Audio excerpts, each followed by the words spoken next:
Okay. Hello students, हम आपका जो है सेपरेशन वाला जो चैप्टर पढ़ रहे थे, सेपरेशन जिसमें हम टाइप ऑफ मैटर डिस्कस कर रहे थे। टाइप ऑफ मैटर में हमने प्योर सब्सटेंस डिस्कस करा था, इम्प्योर सब्सटेंस डिस्कस करा था, उनकी प्रॉपर्टीज़, उनके एग्जांपल्स, वो सारी चीज़ें हम ऑलरेडी डिस्कस कर चुके हैं। ठीक है। और अब हम सेपरेशन में जैसे अगर सेपरेशन के रिगार्डिंग है तो सेपरेशन क्यों ज़रूरी है वो हम देख लेते हैं। Need for separation. अच्छा, जब मैं इम्प्योर सब्सटेंस बता रहा था तब मैंने बताया था उसमें मिक्सचर के बारे में जब हम इम्प्योर सब्सटेंस पढ़ रहे थे तब मैंने मिक्सचर के बारे में बताया था। तो जो मिक्सचर है आपका वो क्या होता है, उसमें दो टाइप्स के जो मटेरियल होते हैं उनसे मिलकर आपका मिक्सचर बना हुआ रहता है। ठीक है। अब नीड फॉर सेपरेशन की नीड क्यों ज़रूरी है, ये कुछ 3 पॉइंट मैंने शॉर्ट में लिखे हैं, आप बुक में से इसको ब्रीफली देख लेना उसको।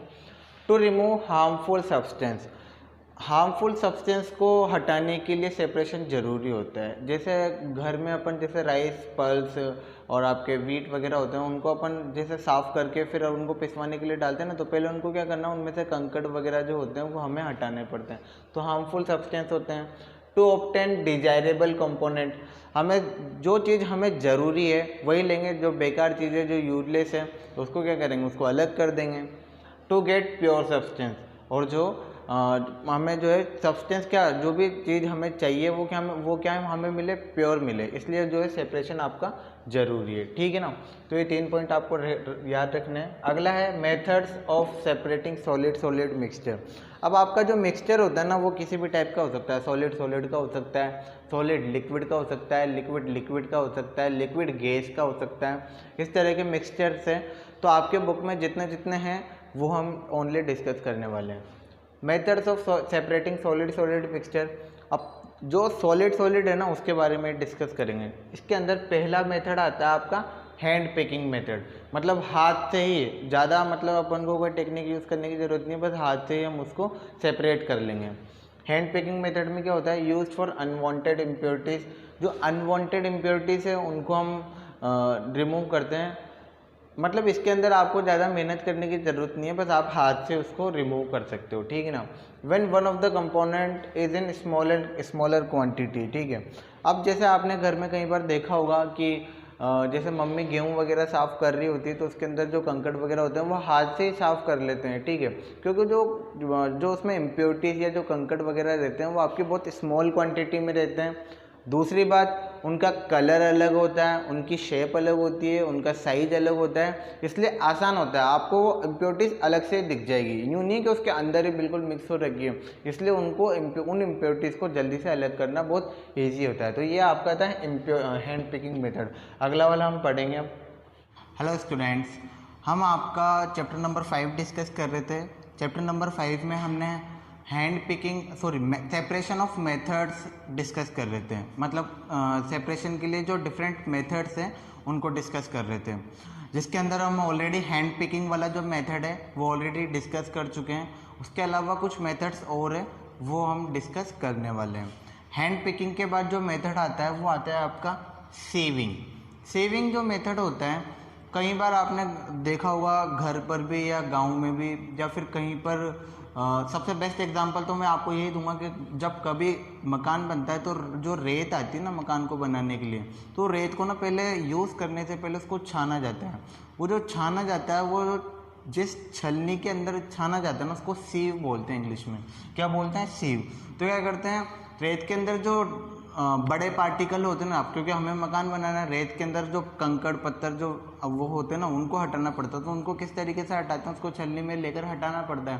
तो उस जो है रेत को उसके अंदर से पास फिल्टर कराया जाता है। तो जो बड़े बड़े जो पार्टिकल होते हैं वो तो आपके किस में रुक जाते हैं, सीव के ऊपर ही रुक जाएंगे, और जो अपन को जो रेत चाहिए वो फिल्टर होके छलनी में से कहाँ चल जाती है, नीचे चल जाती है।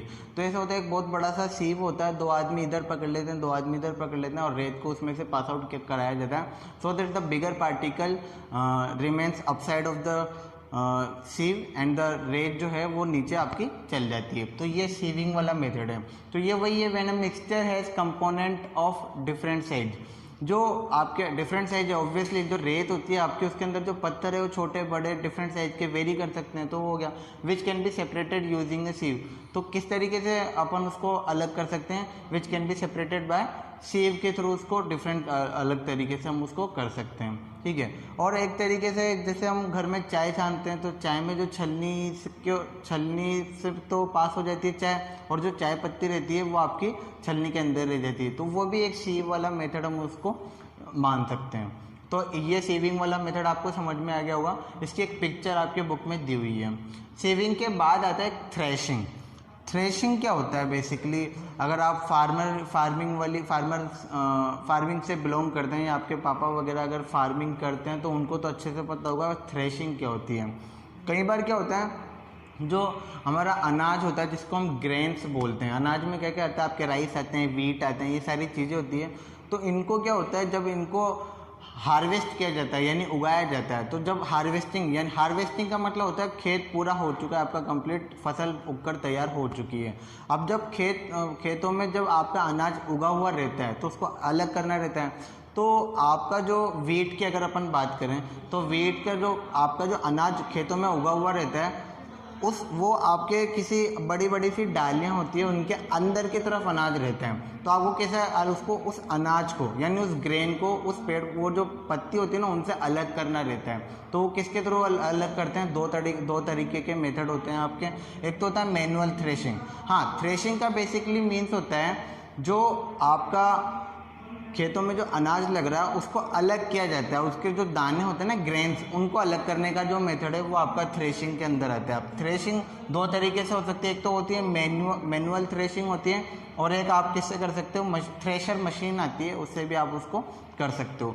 अब मैनुअल थ्रेशिंग क्या होती है, मैनुअल थ्रेशिंग के अंदर जो अनाज की जो बड़ी डालियाँ होती हैं उनको पत्थर के ऊपर मारा जाता है। पत्थर के ऊपर मारने से क्या होता है, जो दाने होते हैं वो बाहर निकल के आ जाते हैं और जो स्टॉक होता है वो अलग से उसका सेपरेट हो जाता है, ठीक है। तो मैनुअल में तो आपको पत्थर के ऊपर मारकर वो होता है, और जो मशीन से डन होती है, मशीन तो अपना पूरा काम करके दे ही देती है। तो ये हो गया आपका, ठीक है। इसके बाद अगला वाला मेथड हम डिस्कस करेंगे। अगला जो मेथड आता है आपका विनोविंग। विनोविंग क्या होता है, ये इस तरीके से इसको समझो, जैसे कई बार हम जो है ना जैसे घर में गेहूँ रखे रहते हैं अपने, तो कई बार आपने देखा होगा मम्मी को छत पर गेहूँ को इस तरीके से एक बड़ी सी थाली रहती है एंड उसको बड़ी सी थाली में भर के इस तरीके से नीचे गिरा दी है। तो आप देखते हो जैसे गेहूँ नीचे जाते हैं, जो धूल होती है ना, वो जो धूल ऊपर उठती जाती है और गेहूँ नीचे जाते जाते हैं आपके, ठीक है। तो वही वाली जो प्रॉपर्टी की मैं बात कर रहा हूँ, आपके जो ग्रेन्स होते हैं जिसको हिंदी में गेहूँ वगैरह बोलते हैं, तो ग्रेन्स होते हैं उनमें क्या थोड़ी सी डस्ट रहती है, उस डस्ट को हस्क बोलते हैं। क्या बोलते हैं उसको, हस्क बोलते हैं उसको, हस्क। तो ये हस्क है ना, आपको उस ग्रेन से रिमूव करनी होती है। ये कैसे रिमूव करते हैं, ये बहुत ज़्यादा लाइटर होती है, लाइटर मतलब बहुत कम वेट होता है। तो आप जैसे ही क्या करोगे, थाली के अंदर गेहूँ भरोगे और फिर उसको ऐसे पोर करोगे नीचे ज़मीन पर, पोर मतलब नीचे उंडेलोगे, तो नीचे जो आपके जो ग्रेन्स होते हैं वो तो काफ़ी हैवी होते हैं, वो तो सीधा नीचे जाएंगे, but this thing will remain inside the air, मतलब वो ऊपर ही रह जाएगी एयर में। तो आपके क्या हो जाएंगे, हस्क से ग्रेन और सेपरेट हो गए। तो यही वाला मेथड आपका क्या होता है, विनोविंग। तो used to separate husk from grains, this method is based on the property that grains are heavier than husk. Obviously बात है, ग्रेन्स जो है आपके हस्क से क्या होते हैं, हैवी होते हैं। तो ये वाला हो गया, तो ये एक मेथड हो गया। मैग्नेटिक सेपरेशन क्या होता है, ये तो कुछ भी नहीं है। जैसे आपके कहीं आपने देखा होगा कि क्रेन्स के अंदर है ना बड़ी बड़ी मैग्नेट को लगा दिया जाता है, और क्रेन्स के अंदर है ना मैग्नेट इसलिए लगाई जाती है, जो गार्बेज पड़ा रहता है ना बहुत सारा, आपने देखा होगा कि कहीं जैसे शहर का सारा कचरा किसी दूर ले जाकर वहाँ पर इकट्ठा कर दिया जाता है, वहाँ पर एक क्रेन को लेकर जाया जाता है, और जो उस क्रेन से मैग्नेट को बाइंड कर दिया जाता है, और फिर उस मैग्नेट को चारों ओर जो गार्बेज रहता है उसके चारों ओर घुमाया जाता है, सो दैट जो आपके मैग्नेटिक गार्बेज है, जो काम की चीज़ें भी जैसे आयरन, निकल, ये सारी चीज़ें भी अगर गलती से गार्बेज में चली गई है तो उसको भी क्या कर सकें, वापस अपन ऑब्टेन कर सकें। तो ये आ जाएगा मैग्नेटिक सेपरेशन में आ जाएगा आपका। एक होता है सब्लिमेशन, ये ज़्यादा इंपॉर्टेंट नहीं है। जो आपका आयोडीन होता है ना, आयोडीन के अंदर भी बहुत सारी इम्प्योरिटीज़ रहती हैं। अब आयोडीन तो आपको पता है, आयोडीन मीन्स नमक। अब नमक में से आप कैसे गंदगी अलग करोगे? तो उसका एक ये होता है कि आपका जो वो आयोडीन रहता है वो कौन सी फॉर्म में रहता है? सॉलिड फॉर्म में रहता है। तो आप क्या करोगे, उसको हीट दोगे, इतनी हीट दोगे उसको कि वो किस में कन्वर्ट हो जाए? वेपर में कन्वर्ट हो जाए। And once the iodine is get converted into vapour, तो वेपर के बाद उसको वापस ठंडा करोगे ना, तो आपका आयोडीन सॉलिड से वेपर में कन्वर्ट करा, वेपर से वापस उसको सॉलिड में कन्वर्ट करोगे। अगर आप किसी भी चीज़ को सॉलिड से वेपर में कन्वर्ट कर रहे हो तो कैसे कन्वर्ट करोगे? हीट दोगे। और वेपर से वापस उसको सॉलिड में बनाना है तो उसको क्या करोगे? आप उसको कूल यानी ठंडा करोगे। तो वेपर से सॉलिड बनाने के लिए आप क्या करोगे? वापस ठंडा। तो पहले आपने आयोडीन को किस में कन्वर्ट करा? वेपर में कन्वर्ट करा। वेपर से वापस उसको आयोडीन में कन्वर्ट करा। तो जब वापस आप वेपर से सॉलिड में कन्वर्ट करोगे ना, तब आपको आपका प्योर सब्सटेंस मिल जाएगा, और जो इम्प्योरिटीज़ है वो वेपर बनकर पहले ही उड़ चुकी होंगी। तो ये आपके मेथड हो गए। इस मेथड को बोलते हैं सब्लिमेशन बोलते हैं। क्या मेथड बोलते हैं इसको? सब्लिमेशन। ये सारे मेथड आपके पूरे होते हैं, hand picking, shaving, winnowing, magnetic separation और सब्लिमेशन। ये सारे मेथड आपके कन्वर्ट होते हैं। तो हमने जो सेपरेशन पढ़ा वो पढ़ा सॉलिड टू सॉलिड वाला। अगला हम लिक्विड से रिगार्डिंग पढ़ेंगे, ठीक है? Thank you so much. Okay, तो हम जो है आपका सेपरेशन पढ़ रहे हैं। सेपरेशन में हमने सॉलिड तो सारे डिस्कस कर लिए हैं। सॉलिड मीन्स सॉलिड में से सॉलिड वाली इम्प्योरिटीज़ को अलग करना। अभी तक हमने जितने भी मेथड पढ़े ना, hand picking, saving, winnowing, magnetic separation, ये सारे मेथड हमने जो पढ़े, इसमें से हमने क्या करा? बेसिकली सॉलिड में से सॉलिड को ही अलग करा है। Now let's see methods of separating insoluble solid from liquid. मतलब अब भी हम सॉलिड को ही अलग कर रहे हैं, बट फ्रॉम द लिक्विड से क्या अलग कर रहे हैं? Insoluble solid. इसका मतलब समझो पहले तो क्या है। आपने कोई लिक्विड लिया, लिक्विड के अंदर इम्प्योरिटीज है, बट किसकी फॉर्म में? Insoluble solid. इनसोल्यूबल सॉलिड क्या होता है? इनसोल्यूबल सॉलिड ऐसा सॉलिड होता है यार, अगर आप वाटर के अंदर क्या डालोगे? स्टोन डालोगे, तो स्टोन कभी वाटर के अंदर मिल सकता है क्या? कभी नहीं मिलेगा वो तो, ठीक है। That is called your insoluble solid. तो आपने पानी के अंदर पत्थर डाल दिया तो पत्थर पानी में कभी भी नहीं मिल सकता, तो ये हो गया इनसोल्यूबल सॉलिड हो जाएगा, और ये लिक्विड। तो अब वही वाली चीज़ है, वही अपन को क्या करना है? वो जो पत्थर अपन ने पानी में डाला ना, उसी को ही निकालना है। ये वाली चीज़ हम पढ़ने वाले हैं। तो पहला जो मेथड आता है सेडिमेंटेशन। सेडिमेंटेशन क्या होता है? कभी हम जो पानी भरते हैं ना, कई बार आपने देखो पानी के अंदर अगर आप रेत डालोगे, मिट्टी कुछ भी डालोगे, तो थोड़ी देर बाद आप देखोगे ना, तो थोड़ी देर बाद आप नोटिस करोगे, आपने जैसे कुछ भी रेत या किसी भी तरह की सैंड जिसको मिट्टी जिसको बोलते हैं, अगर आपने पानी के अंदर डाली है तो थोड़ी देर बाद आप पॉज करो। तो सेडिमेंटेशन क्या होता है? आपने देखा होगा जो वाटर रहता है, कई बार आप वाटर है ना, किसी भी टैंक के अंदर वाटर लेना और उसमें एक गिलास आप क्या डाल दोगे? सैंड डाल दोगे। सैंड यानी मिट्टी डाल दोगे, ठीक है। अगर आपने मिट्टी डाली तो थोड़ी देर बाद आप देखोगे वो पानी में मिक्स हो जाएगी, और फिर आप आधे घंटे तक उस पानी को ऐसे ही छोड़ दो। आपने पानी के अंदर मिट्टी डाल दी और आधे घंटे तक उस पानी को ऐसे छोड़ दो, आप देखोगे जो मिट्टी है ना, यानी जो सैंड है, वो नीचे डिपॉजिट होना स्टार्ट हो जाएगी। तो इसका मतलब क्या हो गया? आप उसको आसानी से अलग कर सकते हो। तो यही जो प्रोसेस है ना आपका, सेडिमेंटेशन होता है। सेडिमेंट क्या होता है आपका?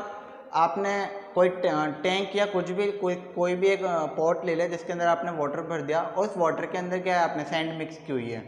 तो सैंड थोड़ी देर बाद आधे एक घंटे बाद देखोगे तो नीचे जम जाती है, नीचे की तरफ बॉटम वाली सरफेस पे वो बैठ जाती है। तो वो नीचे जो बैठ जाती है उसको क्या बोलेंगे अपन? सेडिमेंट बोलेंगे। क्या बोलेंगे? सेडिमेंट। सुपरनेंट क्या होता है? जो कोई भी वाटर की जगह आप कोई सा भी लिक्विड ले सकते हो, जो नीचे बैठ जाता है वो तो होता है आपका सेडिमेंट, और जो ऊपर रहता है वो आपका क्या रहता है? सुपरनेंट। अब आप क्या करते हो? उसके अंदर से अलग करना है तो आप उसको किसी भी प्रोसेस से आप क्या करोगे? जो मिट्टी नीचे बैठ गई है तो वो जिसके अंदर वाटर भरा हुआ है उसको अलग कर लोगे, और मिट्टी को नीचे रहने दोगे। मतलब धीरे धीरे जो वाटर है उसको दूसरे किसी बर्तन में ले लो, उस बर्तन में आप उसको डालते जाओ तो वो अलग हो जाएगा आपका, और मिट्टी क्या है? उस वाले दूसरे वाले पोर्शन में रह जाएगी। तो ये वाला जो प्रोसेस रहता है आपका डिकेंटेशन। डिकेंटेशन बेसिकली कुछ भी नहीं है, आपने बस वो वाटर जो है मिट्टी नीचे बैठ चुकी है, अब आप क्या करोगे, पानी को दूसरे वाले उस बर्तन में डाल लो, तो वो आपका डिकेंटेशन होता है। सेडिमेंट, मिट्टी नीचे बैठ गई है, वो आपका सेडिमेंट। सुपरनेट क्या होता है, सुपरनेट जो ऊपर वाली लेयर है, ऊपर वाली लेयर में जो वाटर है ना, मिट्टी नीचे ऊपर क्या है वाटर, तो वाटर क्या होगा आपका सुपरनेट। और डिकेंटेशन कुछ भी नहीं है, मतलब आप जो है बस उसको दूसरे किसी बर्तन में पोर कर रहे हो, तो ये हो जाएगा आपका डिकेंटेशन। और इस तरीके से आपने क्या करा, पानी से मिट्टी अलग कर दी ना, मिट्टी तो दूसरे वाले बर्तन में रहेगी, तो वो प्रोसेस आपका क्या हो जाएगा, सेडिमेंटेशन। और सेडिमेंटेशन में ही आपका क्या, देखो अपन ने क्या करा, इनसॉल्यूबल सॉलिड लिक्विड से अलग करा है, तो ये वाला ही मेथड है। अब अगला है लॉर्डिंग। अब आप देख रहे हो यार, कई बार ऐसा भी हो जाता है कि आप जो मिट्टी मिलाई, मिट्टी पानी के अंदर जो मिली हुई है वो बैठती नहीं है बहुत टाइम तक, या दूसरी मिट्टी के अलावा कोई और दूसरी इम्प्योरिटीज़ रहती है पानी के अंदर, वो अगर आप डालोगे उसका मतलब देखोगे फिर भी वो नीचे नहीं बैठ रही है, उसके अंदर जो गंदगी है वो पानी के अंदर ही मौजूद रहती है। तो एक्चुअल में होता है क्या, अगर ये वाली अगर चीज़ आपको दूर करनी है तो आप उसके अंदर क्या मिक्स कर दोगे, एलम, जिसको फिट करे भी हिंदी में बोलते हैं कई बार, एलम साइंटिफिक नेम है, एलम आपको याद रखना है। तो उस पानी के अंदर, उस वाटर के अंदर क्या मिला दोगे आप, फिटकरी मिला दोगे या एलम मिला दोगे। फिटकरी आई गेस आपको सबको पता होगा क्या होता है। तो उसके अंदर मिलाने के बाद जो इम्प्योरिटीज़ है ना, वो इम्प्योरिटीज़ किसके साथ रिएक्शन करेगी, एलम के साथ रिएक्शन करेगी, और जो इम्प्योरिटीज़ के पार्टिकल है वो क्या हो जाएंगे, गेट हैवियर, यानी वो भारी हो जाएंगे। और जो कोई भी चीज़ भारी हो जाएगी तो वो कहाँ जाएगी, सीधा वाटर के नीचे जाएगी, तो वो वही नीचे जाएगी। और नीचे जाने के बाद तो आपको पता ही है, डिकेंटेशन के थ्रू आप उसको अलग कर सकते हो। तो ये सेम प्रोसेस है, बट इसके अंदर आप एक्स्ट्रा एफर्ट ये कर रहे हो, पुट एलम को जो है उसके अंदर आप डाल देते हो। एलम मीन्स फिट करी, जिससे क्या है, इम्प्योरिटीज़ के पार्टिकल थोड़े हैवियर हो जाते हैं, वो नीचे चले जाते हैं, फिर सेडिमेंटेशन के थ्रू तो आप अलग कर ही सकते हो। And the third one which comes is filtration. Filtration सबसे इजी है, सबसे बेसिक एग्जांपल आपका वही है। आप क्या करते हो, जो आपके चाय पत्ती अलग करते हो फिल्टर करके, चाय छलनी वाली जो जिसको बोलते हैं ना छलनी, उसके अंदर से आप करते हो। छलनी तो कहाँ रह जाती है, उसके अंदर रह जाती है, आपके चाय पत्ती किसके अंदर रह जाती है, छलनी के अंदर रह जाती है, और चाय जो है फिल्टर होकर नीचे आपके ग्लास या कप में चल जाती है। तो ये फिल्टरेशन वाला मेथड यही है। बट इसमें एक चीज़ ये आपको ध्यान रखना, दो टर्म्स है। फिल्टरेट वो होता है जो पास हो जाता है, मतलब आप चाय किस में से पास हुई, फिल्टरिंग डिवाइस यानी आपकी छलनी में से पास हुई ना, जो पास हो जाता है और दूसरा अलग कर लेते हो उसको क्या बोलते हो आप, फिल्टरेट बोल देते हो। यानी ऐसा लिक्विड जिसको पास कर रहे हो तो क्या हो जाएगा, फिल्टरेट। और रेजिड्यू, RESIDUE, रेजिड्यू मतलब जो बचा हुआ, बच के जाती है, चाय पत्ती बच जाती है, उसको आप अलग रख देते हो या अलग फेंक देते हो, तो वो आपका रेजिड्यू होता है। तो ये 3 मेथड हमने डिस्कस करे, 1-2 मेथड हो रहे हैं वो भी हम डिस्कस करते हैं। ओके, अगला जो मेथड है separation of soluble solid from liquid. इसके पहले हमने सॉलिड का जो सॉलिड वाली जो इम्प्योरिटीज है वो लिक्विड से अलग तो करी थी, लेकिन उस टाइम जो सॉलिड था वो आपका क्या था, इनसॉल्यूबल था, वो लिक्विड के अंदर मिल नहीं रहा था। बट इस टाइम जो आपका सॉलिड है वो किसके अंदर मिल चुका है, वो आपका मिल चुका है लिक्विड के अंदर। तो इसके क्या क्या एग्जांपल हो सकते हैं। पहला जो इसका मेथड आता है इवेपरेशन, सॉल्ट फ्रॉम सी। कुछ समझ में नहीं आया क्या है, अपन देख लेते हैं एक बार। इवेपरेशन का मतलब होता है जैसे आपने लिक्विड को बॉईल करा थोड़े टाइम तक, and after some time you will see that like you take a pot and put a water inside that, and after some time if you get heat that and the water start getting boiled, and after some time you will see that जो water है वो आपका vapour वाली form में आ जाता है। थोड़ी देर बाद आप क्या देखोगे, जो वाटर है आपका वो कौन सी वाली फॉर्म में आ जाएगा, वेपर वाली फॉर्म में। वाटर को गर्म करोगे तो वाटर आपका वेपर वाली फॉर्म में आ जाएगा। This process is called your evaporation. ये आपने करा ना, लिक्विड को किस में कन्वर्ट कर दिया, वेपर में कन्वर्ट कर दिया। This process is called evaporation. अब मैं क्या कह रहा हूँ, सॉल्ट फ्रॉम सी, ये कहाँ से आ गया बीच में, ये यहाँ से आया है। आपका जो सी होता है ना, सी के अंदर क्या होता है, सॉल्ट होता है। ये तो आपको सबको पता है, समुद्र का पानी पता है सबको कि खारा होता है। तो खारा इसलिए होता है because it has inside salt, उसके अंदर क्या होता है, सॉल्ट होता है। अब आपने ये भी सुना होगा कि जो समुद्र से ही नमक भी निकाला जाता है, लेकिन वो कैसे निकाला जाता है। तो बेसिक आइडिया मैं आपको देता हूँ कि उसके पानी को कलेक्ट किया जाता है, बड़े बड़े टैंक्स के अंदर कलेक्ट किया जाता है, एंड कलेक्ट करने के बाद क्या होता है, उसको किसी थोड़े टाइम के लिए उसको छोड़ दिया जाता है, आधे 1 घंटे के लिए उसको छोड़ दिया जाता है। तो थोड़े टाइम बाद क्या होता है, उसको धूप में छोड़ दिया जाता है या उसको गर्म कर लिया जाता है। तो उसको जैसे ही आप धूप में छोड़ोगे ना, तो जो वाटर है वो सन की हीट लेके क्या हो जाएगा, इवेपरेट हो जाएगा। वो इवेपरेट होके वो तो भाप बन के उड़ जाएगा आपका हवा में। नीचे जो टैंक के अंदर बचेगा वो आपका क्या बचेगा, सॉल्ट बचेगा। सॉल्ट क्या होता है आपका, सॉलिड होता है, ये तो आपको पता ही है। सॉल्ट क्या होता है आपका, सॉलिड। तो हो गया ना, सॉलिड किससे अलग हो गया, वाटर से। वाटर तो उड़ गया, सॉल्ट आपका टैंक के अंदर रह गया। तो सॉल्ट लिक्विड के अंदर सोल्यूबल भी होता है। तो ये मेथड आपका हो चुका है। अगला होता है डिस्टिलेशन। क्या होता है डिस्टिलेशन का मतलब होता है, यह भी इसी कॉन्सेप्ट पे बेस्ड है, लेकिन इसका थोड़ा सा अलग होता है, मतलब कॉन्सेप्ट हल्का सा अलग है।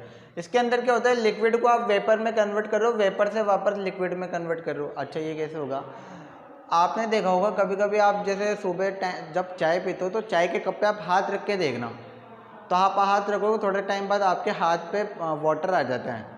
अब आपने जो चाय है वो दूध की बनाई है, तो चाय में से वाटर वो आ कैसे जाते हैं, वो भाप आपके लिक्विड वाली फॉर्म में, पानी वाली फॉर्म में आपके हाथ पे कैसे आ जाता है। तो ऐसा इसलिए होता है, जब भी कोई वेपर किसी ठंडी चीज़ को टच करती है ना, तो वो किस में कन्वर्ट हो जाती है, लिक्विड में कन्वर्ट हो जाती है। तो आप जैसे लिक्विड को वेपर में कन्वर्ट करोगे, और जैसे ही ये वेपर किसी भी अपने से ठंडी चीज़ को टच करती है ना, तो वापस हैंड टू हैंड किस में कन्वर्ट हो जाती है, लिक्विड में कन्वर्ट हो जाती है। तो लिक्विड से वेपर में कन्वर्ट होना तो अपन ऑलरेडी देख चुके हैं, इवेपोरेशन होता है। और लिक्विड से वेपर से वापस लिक्विड में कन्वर्ट होना क्या होता है आपका, वो होता है कंडेंसेशन। यानी जो चाय से जो भाप निकल रही है, आपने कप के ऊपर हाथ रखा और वो वेपर आपके हैंड को टच करके, your hand is more cooler than your vapour, तो the vapour gets converted into liquid. तो इसलिए जो है, जो वेपर का जो है लिक्विड में कन्वर्ट होना क्या होता है, कंडेंसेशन होता है। तो वेपर किस में कन्वर्ट हो गई, आपकी लिक्विड के अंदर कन्वर्ट हो गई। अच्छा ये हो गया। तो डिस्टिलेशन, यहाँ पर डिस्टिलेशन का क्या काम है, डिस्टिलेशन का काम ये है, अब वापस अपन को सॉल्ट जो है, अब अपन समुद्र की बात नहीं करेंगे, अब अपन घर के जो वाटर है ना उसकी बात करेंगे। आपने जो है एक केतली होती है, चाय की केतली, उसके बाहर की तरफ कुछ नहीं, जैसे आपने चाय की दुकान पे गए हो तो इस तरीके से चाय बढ़ता है, एक पाइप लगा हुआ रहता है और उस तरीके से वो उसके अंदर आपके कप के अंदर चाय बढ़ता है, पाइप निकला हुआ रहता है केतली में से, आपने देखा होगा। तो आपको क्या करना है, उस केतली के अंदर वाटर लेना है, उसके अंदर सॉल्ट डाल देना है, उसको हीट करोगे। हीट करने के बाद क्या, वाटर आपका हीट होने लगेगा। तो आप देखोगे पाइप में से ना, वो जिसमें से चाय निकलती है उसमें से क्या निकलेगा, अब उसमें से आपकी भाप निकलने लग जाएगी, क्योंकि वो केटली तो ऊपर से बंद रहती है, तो पाइप में से क्या निकलेगा, भाप निकलने लग जाएगी। और उस केटली के आगे आप कोई पैन ले लो, पैन या फिर कोई भी बर्तन ले लो, और फिर नीचे की तरफ जो है आप कुछ भी लगा दो, कुछ ऐसा कलेक्टर लगा दो जिसमें आप वाटर कलेक्ट कर सको। तो भाप जैसे थाली से या किसी भी चीज़ से टकराएगी बाहर निकल के, तो वो किस में कन्वर्ट हो जाएगी, वेपर किस में कन्वर्ट हो जाएगी, लिक्विड में कन्वर्ट हो जाएगी, और नीचे की तरफ जाने लगेगी। ठीक है, इससे आपको इसको समझना है तो आप आपकी बुक में एग्जाम्पल देख सकते हो, पेज नंबर 53 पे ये एग्जाम्पल दिखाया हुआ है। और जो ये वीडियो देख रहा है पेज नंबर 53 पे, वो डायग्राम जरूर देख लेना, आपको अच्छे से समझ में आ जाएगा कि मैं क्या कहना चाह रहा हूँ। चलो बना के ही बता देता हूँ यार, मैं क्या कहना चाह रहा हूँ जी। आपकी ये केतली समझ लो, इसमें वाटर भरा हुआ है और यहाँ से क्या निकल रही है, वेपर निकल रही है, और आपने क्या ले रखा है, एक पैन ले रखा है। तो जैसे ये वेपर पाइप के थ्रू बाहर निकलेगी, आपने क्या ले रखा है, पैन या कुछ भी ले रखा है, ठंडी चीज़, बर्तन, कोई थाली वाली यहाँ लगा रखी है, तो वो किस में कन्वर्ट, अब ये वेपर इस थाली से टकराएगी, और थाली से टकराने के बाद जो वेपर है वो किस में कन्वर्ट हो जाएगी, लिक्विड में कन्वर्ट हो जाएगी, और फिर वो नीचे की तरफ किसी कलेक्टर में आपने जो लगा रखा होगा वहाँ पर आ जाएगी। यानी पानी भाप बना, भाप बनने के बाद थाली से टकराया, थाली से टकराने के बाद इस कलेक्टर में आ गया, तो आपका ये आ गया, वाटर आ गया इसमें। ठीक है, और आपका जो सॉल्ट है ना वो इस केटली के अंदर ही रह जाएगा, तो पानी में से नमक भी अलग हो गया। आ गई बात समझ में। तो ये आपका मेथड कौन सा हो जाएगा, डिस्टिलेशन मेथड हो जाएगा। ये कौन सा मेथड हो जाएगा, डिस्टिलेशन, वेरी इंपॉर्टेंट मेथड। ठीक है।